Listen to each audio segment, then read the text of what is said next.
மாவட்ட தலைவர் ஆற்றல் மிக்க செயல் வீரர் விடுதலை நீலமேகன் அவர்களே, மாவட்ட செயலாளர் தோழர் கோபாலகிருஷ்ணன் அவர்களே, அதே போல உரையாற்றி அமர்ந்திருக்கக்கூடிய கழக காப்பாளர் மணிவண்ணன் அவர்களே, மாவட்ட இணை செயலாளர் ரத்தின ராமச்சந்திரன் அவர்களே, துணைத் தலைவர் திலீபன் அவர்களே, மாவட்ட துணை செயலாளர் பொன் செந்தில்குமார் அவர்களே, மாவட்ட விவசாய அணியினுடைய தலைவர் சங்கர் அவர்களே, தொழிலாளரினுடைய செயலாளர் இளவரசன் அவர்களே, மாவட்ட இளைஞரனுடைய பொறுப்பாளர்களே, அதே போல இங்கே முன்னிலை வைக்கக்கூடிய மாவட்ட இளைஞரணி அமைப்பாளர் செந்தில் அவர்களே, மாவட்ட இளைஞரணி செயலாளர் தமிழரசன் அவர்களே மற்றும் பங்கேற்றிருக்கக்கூடிய அனைத்து ஒன்றிய திராவிட கழக பொறுப்பாளர்களே, உரையாற்றி இருக்கக்கூடிய பேராசிரியர் வளனறிவு அவர்களே மற்றும் கழகத்தினுடைய பெரியார் பெருந்தொண்டர்களே, தோழர்களே, இளைஞரணி பொறுப்பாளர்களே, உங்கள் அனைவருக்கும் வணக்கத்தினை தெரிவித்து இங்கே பேசியவர்கள் எல்லாம் குறிப்பிட்டதை போல மிக சிறப்பாக தமிழ்நாடு முழுவதும் தமிழ்நாடு உரிமைக்காக மாநில உரிமைகளை காப்பாற்றுகின்ற விதமாக திராவிடர் கழகத்தினுடைய தலைவர் வணக்கத்துக்கும் போற்றுதலுக்கும் உரிய தமிழர் தலைவர் அவர்களுடைய கட்டளையின்படி அவருடைய வழிகாட்டுதலின்படி இன்றைக்கு ஒன்றிய பாஜக அரசை கண்டித்து நாடு முழுவதும் நடைபெற்றுக் கொண்டிருக்கிறது ஆர்ப்பாட்டம். போராட்டம் ஆர்ப்பாட்டம் என்பதை நம்முடைய வாழ்வின் இரு கண்களாக கொண்டிருக்கக்கூடிய ஒரு உன்னதமான இயக்கம் தான் திராவிடர் கழகம். தமிழ்நாட்டின் உரிமைகளுக்கு எப்போதெல்லாம் கேடு ஏற்படுகிறதோ அப்போதெல்லாம் போராடக்கூடிய இளைஞர்கள், மாணவர்கள், தோழர்கள், பெரியார் பெருந்தொண்டர்களை கொண்ட அமைப்பு தான் திராவிடர் கழகம். திராவிடர் கழகத்தின் சார்பாக இங்கே நடைபெறக்கூடிய ஆர்ப்பாட்டம் என்பது இன்றைக்கு மத்திய அரசாங்கம் தமிழ்நாட்டிற்கு புதிய தேசிய கல்விக் கொள்கையை ஏற்க மறுத்ததால் நாங்கள் நிதி ஒதுக்க முடியாது என்று தான் தோன்றித்தனமாக இந்திய துணைக்கண்டம் என்பது ஒரு கூட்டாட்சி கொண்ட அமைப்பு என்பதை மறந்து ஏதோ ஒரு சர்வாதிகார நாடு போல ஒன்றிய அரசாங்கத்தினுடைய அமைச்சர்கள், அதே போல தலைமை அமைச்சர் மோடி உள்ளிட்டவர்கள் எல்லாம் தமிழ்நாட்டிற்கு உரிய நிதியை ஒதுக்க முடியாது என்று சொல்லுகின்றார்கள். எப்பொழுதுமே தமிழ்நாடு என்று சொன்னால் மாற்றாந்தாய் மனப்பான்மையோடு அணுகக்கூடியதுதான் பாரதிய ஜனதா கட்சி. ஏனென்று சொன்னால் அவருடைய சித்தாந்தம் என்பது திராவிட சித்தாந்தத்திற்கு நேர் எதிரான சித்தாந்தம் என்பதனால் அவருடைய கொள்கை என்பது நம்முடைய மக்கள், பெரும்பான்மை மக்கள், தாழ்த்தப்பட்ட, பிற்படுத்தப்பட்ட, ஒடுக்கப்பட்ட மக்களுடைய அவர்களை நசுக்கி பார்ப்பன மேலாண்மையை காப்பாற்றக்கூடிய ஒரு தத்துவம் தான் RSS தத்துவம். அந்த தத்துவம் தான் பாரதிய ஜனதாவுடைய தத்துவம். அந்த தத்துவத்தை ஏற்றிருக்கக்கூடிய பாரதிய ஜனதா என்பது கடந்த 10 ஆண்டுகளாக இந்திய துணைக்கண்டத்தை ஆட்சி செய்வதால் எப்படியும் தமிழ்நாட்டை காய்மயமாக்க வேண்டும், தமிழ்நாட்டில் பாஜகவை ஊழல் செய்ய வேண்டும், திராவிட சித்தாந்தத்தை காலி செய்ய வேண்டும் என்றெல்லாம் கணக்கு போட்டு பார்த்தார்கள்.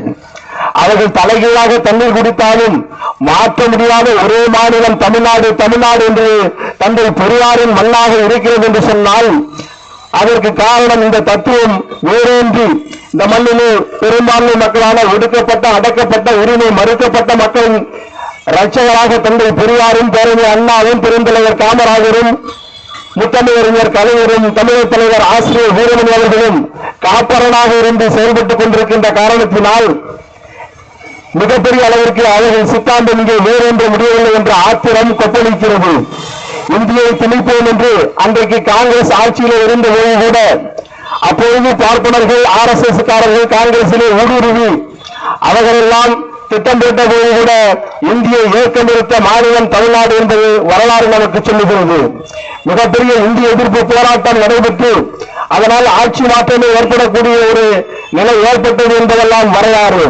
அப்படிப்பட்ட வரலாறுகளை எல்லாம் மறந்துவிட்டு பாரதிய ஜனதா அரசாங்கம் இன்றைக்கு முன்னணி கொள்கையை கொண்டிருக்கக்கூடிய தேசிய கல்விக் கொள்கையை நீங்கள் ஏற்க வேண்டும், ஏற்றால்தான் உங்களுக்கு கல்விக்கான நிதி ஒதுக்கப்படும், இல்லை என்று சொன்னால் வழங்க முடியாது என்று அடாவடித்தனமாக சொல்லுகிறது என்று சொன்னால் இந்த அடாவடியை நாங்களும் அடாவடியாக சந்திக்க வாய்ப்பிருக்கிறது. அருமை பாரதிய ஜனதா நண்பர்களே, சிந்தித்து பார்க்க வேண்டும். நாங்களும் எங்களுக்கு நிதி தர மறுக்கின்ற ஒன்றிய அரசாங்கத்திற்கு வரியை செலுத்த மாட்டோம், வரியை கொடுக்க மாட்டோம், இனிமேல் மத்திய அரசாங்கத்திற்கு எந்த விதமான வரியையும் தமிழ்நாட்டு மக்கள் கொடுக்க மாட்டோம் என்று முடிவு செய்துவிட்டால் நீங்கள் என்ன செய்துவிட முடியும்?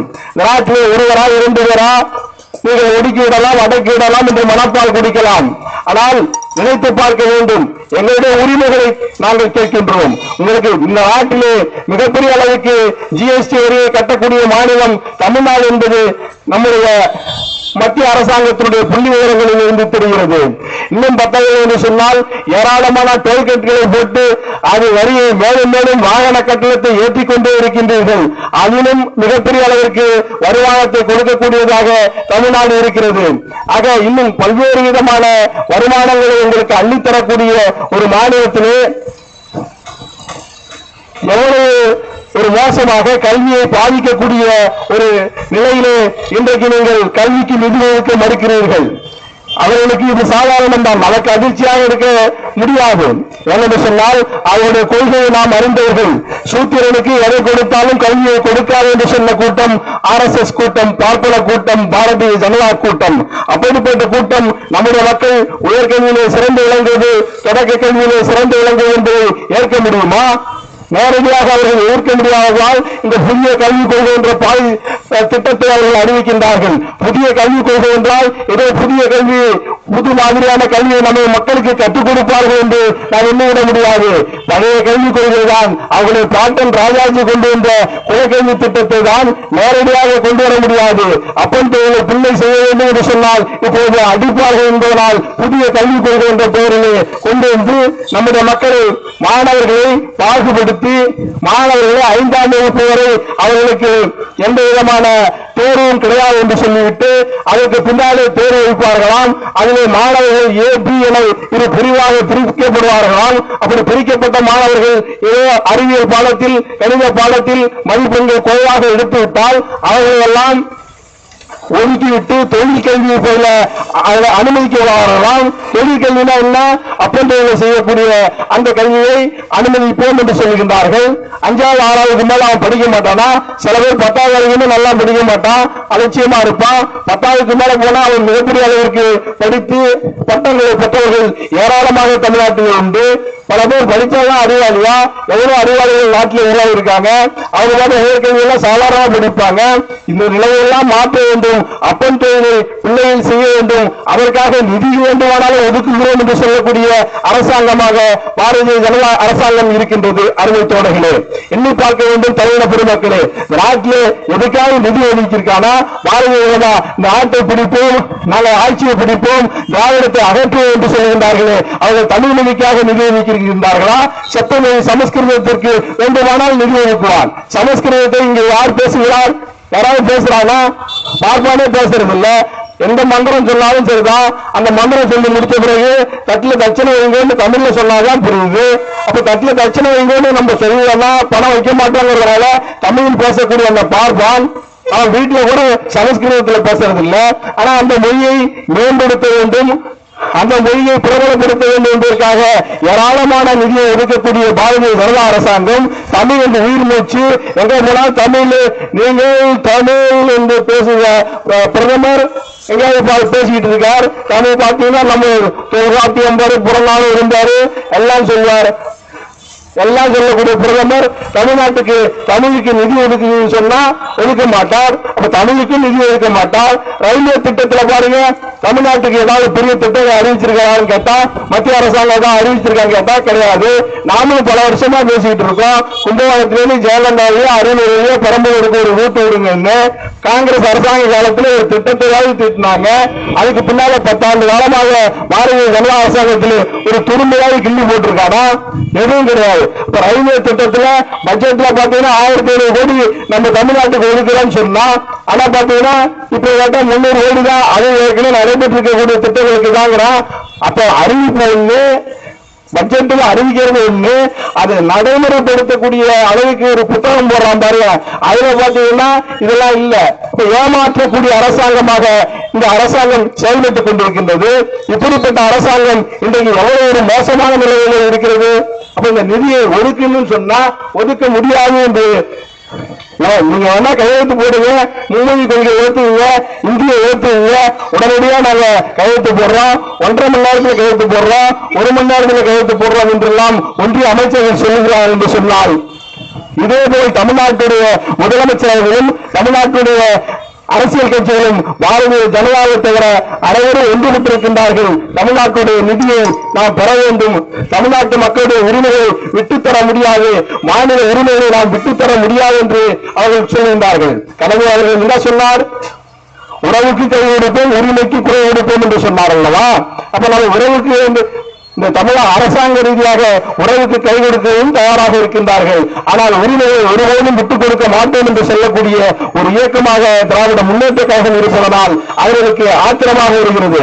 பல பேர் பேசுகிறார், அவரு நானே வெளியிட்டு பிஜேபி கூப்பிட்டாங்க, அதனால அவரு அவங்களோட ரொம்ப இணக்கமா இருக்காங்க போல இருக்கு. அப்படி இணக்கமா இருந்தா நிதியை ஒதுக்க மாட்டேங்கிறான், நிதியை ஒதுக்க மறுக்கிறான். எவ்வளவு ஒரு மோசமான செயல்களில் பாரதிய ஜனதா அரசாங்கம் இருக்கிறது. அப்ப இப்படிப்பட்ட மோசடிகள் எல்லாம் நீக்கப்பட வேண்டும் என்று சொன்னால் பாரதிய ஜனதா அரசாங்கம் கண்டிக்கப்பட வேண்டும். அது மக்கள் மத்தியிலே ஏற்கனவே தண்டிக்கப்பட்ட அந்த ஆத்திரத்திலே தான் இப்படிப்பெல்லாம் பேசிக் கொண்டிருக்கின்றார்கள். தேர்தலிலே வெற்றி பெற முடியவில்லை, தமிழ்நாட்டிலே நாம் வெற்றி பெற முடியவில்லை, அதற்கு ஏன் நாம் நிதி ஒதுக்க வேண்டும் என்று ஆணவ போக்கிலே அவர்கள் செயல்பட்டுக் கொண்டிருக்கின்றார்கள் என்று சொன்னால், அந்த ஆணவத்தை முறியடிக்கக்கூடிய ஒரு சிறு நெருப்பாக அதை அழிக்கக்கூடிய ஒரு பெரு நெருப்பாக மாற்றக்கூடிய வகையில் தான் இந்த ஆர்ப்பாட்டங்கள் நடந்து கொண்டிருக்கிறது அருமை தோழர்களே. அதனால் பாரதிய ஜனதா அரசாங்கத்துடைய இந்த சதி வேலைகளை புரிந்து கொண்டு நாம் முறியடிக்க வேண்டும். நம்முடைய உரிமைகளை பெறுவதற்காக நாம் உயிரையும் கொடுக்க தயாராக வேண்டும். பேரறிஞர் அண்ணா சொன்னார், இங்கே ரத்தின ராமச்சந்திரன் அவர்கள் சொன்னதை போல பேரறிஞர் அண்ணா சொன்னார், பாராளுமன்றத்திலே சொன்னார். என்ன சொன்னார்? நாங்கள் இந்த நாட்டுடைய பிரிவை கைவிடுகின்றோம், தமிழ்நாடு தனியாக போக வேண்டும் என்று நாங்கள் விரும்புகிறோம், ஆனால் இந்திய இறையாண்மையை பாதுகாக்க வேண்டும் என்று நீங்கள் சொல்கிறீர்கள், அதனால் நாங்கள் பிரிவினையை கைவிடுகின்றோம், ஆனால் அந்த பிரிவினைக்கான காரணங்கள் அப்படியேதான் இருக்கிறது என்று சொன்னாரே பேரறிஞர் அண்ணா. அந்த காரணங்களை மீண்டும் மீண்டும் அதிகமாக்கி நாட்டு பிரிவினையை தூண்டாதீர்கள் என்று கேட்டு வாய்ப்புக்கு நன்றி கூறி விடைபெறுகிறேன். நன்றி, வணக்கம். நன்றி உரையாக சட்டக்கல்லூரியுடைய